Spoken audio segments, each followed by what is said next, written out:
Well, the Chiefs coordinator stepped to the podium today, talking Niners as we learn more about Kansas City's game plan ahead of Sunday. Does San Francisco have the tools to avenge their Super Bowl loss? We talk through it now. What is up, Chiefs Kingdom? Happy Thursday. I'm Hayley Lewis, and this is Chiefs News Daily. We got another stacked day of Chiefs content headed your way, but first, give us a like and subscribe right here on the KCSN YouTube channel, and let's get into this. Another day, another podium presser. It is Thursday. You know what that means. It means the coordinators. We got all three units giving their insights surrounding Week 7 and a road trip to the Bay. We are going to kick it off with Special Teams Coordinator Dave Toub, followed by the Chiefs DC and OC. We got Steve Spagnuolo and Matt Nagy after. So here are the key points that you need to know. Roll the tape, Tuck. Just a normal week. I mean, every week we emphasize getting a good push inside and get your hands up every time, because you never know, it could be a low kick, and that happened to be just a little bit of a low kick, and we had our hands up. And Leo got his hand on it first, and then it deflected off of Mike Dana's hand, and huge play ended up in that game. It was. We always talk about that now. Since then, I mean, we talk about how important it is to get your hands up and get that good push. I think back and I always think we could have done a little bit better, Adam. We did some good things, but I thought they kind of moved the ball. We played decent in the red zone.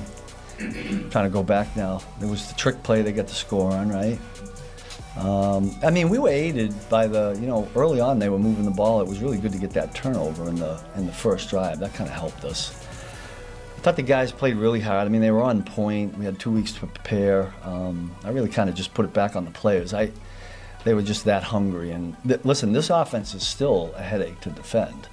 I know they're minus the running back, but I think the guys that have plugged in there for them still make that whole system effective. So we're going to have a pretty good challenge in this one, too. And we're never going to go in the game and not blitz at all because we're fearful of it. But I think we do have to respect the fact that he knows exactly what to do with the football. To me, the most impressive thing is even if it wasn't getting it out quick on a blitz, he has a unique way of getting away from it. I just showed a play this morning where, I forget what team it was, but they brought quite a few people. He didn't blink. He didn't panic at all, and boom, and he was out of there. And I think he might have gained 2 yards or got the ball away. But that's a pretty good weapon for them to have to negate, that part of our defense. Probably the patience is the biggest thing. Is that Rasheed took a little bit of time. There was a few plays that occurred middle of the season where you're like, as a coach, you go, yeah, that's what we know he can get to. I think that was probably the same way too with Pat when he saw a couple of those plays. And so, they're different receivers, Xavier and Rasheed, but we can kind of see what their strengths and weaknesses are. And then there's some times that you might run a certain route or concept that you didn't know they could do that well, or vice versa, that maybe we thought you could do better that they struggle with. So then we try to, either do more of that or less. But patience is probably the biggest factor in this. But again, I'll continue to go back with Xavier, and Rasheed was the same way, as these guys are smart kids that have high football IQs. So it makes that part of the process easier. It's always great because things slow down. Sometimes we say you can be in the weeds when you go week to week, especially when you get into week 10, 11, 12. And sometimes you focus so much on what the opponent does, and you forget that they're watching what you do, and you got to make sure that there's tendencies aren't as magnified to them. And so it gives us a chance to step back. What are we doing well? What do we need to be better at? I think this last game, it's pretty obvious we want to be better in the red zone, but there's a lot involved there. So we probably emphasized a little bit more there in the time we had. But at the same point in time, we feel very confident with who we have and what we're doing, and now just going out and executing. Stone Cold Jones capping things off on the podium today. The all-pro defensive tackle sharing how he feels about his stat numbers and accolades, saying the focus is on the team and those Super Bowl rings, but it's not in the cliche way. Jones puts his own little twist on things per usual. Take a listen. You can't pay attention to numbers. Team success is the best success, you know what I mean? So I'm not really a numbers guy. I don't really care. It is good to have the numbers though. But Chris, ignore the numbers. Are you satisfied with the impact you're having on these games? I'm never really satisfied, man, because I want the numbers, okay?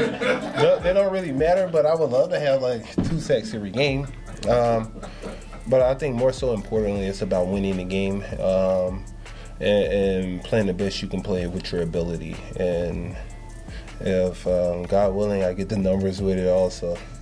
But then you got to understand that sometimes you might not get the numbers no matter how hard you work during the off season and how much you prepare. Sometimes just the ball doesn't fold in your hand. And sometimes you have those type of years, you know? And those are learning curves you can learn from. But you can't let that deter towards your worth or what you consider yourself as a player because you don't have the numbers. That can be challenging on the mental aspect of it.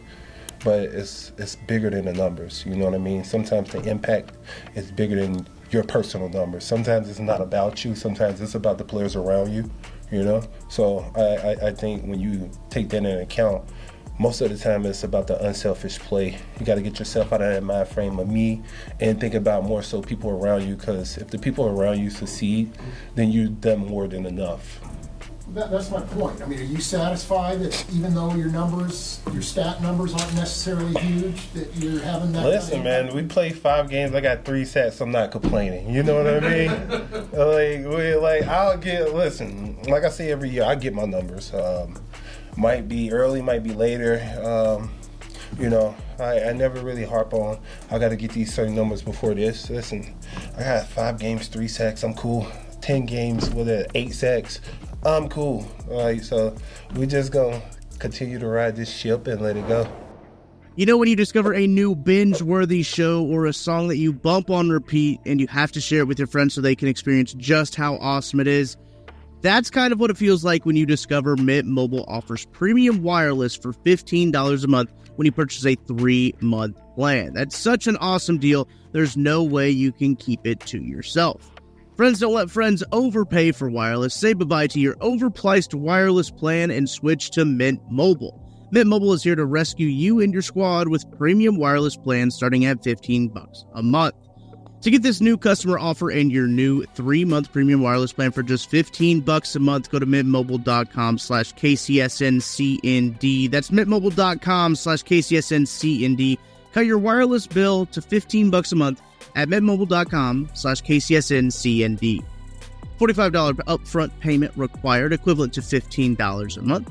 New customers on first 3-month plan only. Speed slower above 40 gigabytes on unlimited plan. Additional taxes, fees, and restrictions apply. See Mint Mobile for details.